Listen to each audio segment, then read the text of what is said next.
ফরিদপুর শহরের প্রাণকেন্দ্রে ময়লার ভাগাড়টি জনদুর্ভোগের মূল কারণ। পরিত্রাণ চায় এলাকাবাসী। ফরিদপুর জেলা শহরের গোয়ালচামট ভাঙ্গা রাস্তার মোড় সংলগ্ন পশু কৃত্রিম প্রজনন কেন্দ্রের পাশে ময়লার একটি ভাগাড় দীর্ঘদিন ধরে পৌরসভা ব্যবহার করছে। এখানে এই ময়লার স্তূপ থেকে এত পরিমাণ দুর্গন্ধ বের হয় যে মানুষ এই দুর্গন্ধে অতিষ্ঠ হয়ে পড়েছে।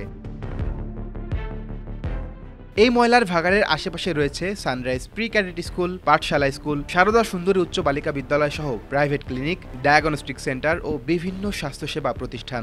দূর দূরান্ত থেকে আসা মানুষগুলো ভোগান্তির শিকার হচ্ছে। দেখা যাচ্ছে বেলা যতই বাড়ে ময়লার ভাগাড় থেকে দুর্গন্ধ ততই চারিদিকে বাতাসে ছড়িয়ে পড়তে থাকে। রাস্তায় সাধারণ পথচারীদের চলাচলের অনুপযোগী হয়ে পড়েছে। ছোট ছোট শিশুরা স্কুল থেকে এই পথ দিয়ে ফেরার সময় মুখ ঢেকে কোনোভাবে তারা হয়তো ময়লার ভাগাড়ের এই অংশটুকু পার হয়, কিন্তু অনেক মানুষের শ্বাসকষ্ট থেকে শুরু করে নানা রকম সমস্যার সৃষ্টি হয়। স্থানীয় সূত্রে জানা যায়, এসডিসি নামে একটি এনজিও এই ময়লা শহর থেকে অপসারণের কাজটা করছে, কিন্তু এই ময়লা শহর থেকে অপসারণ করে শহরতলিতে না রেখে কেন শহরের মধ্যেই রেখে জনদুর্ভোগ বাড়াচ্ছে, এটা স্থানীয় পথচারী এবং সচেতন এলাকাবাসীর একটি প্রশ্ন।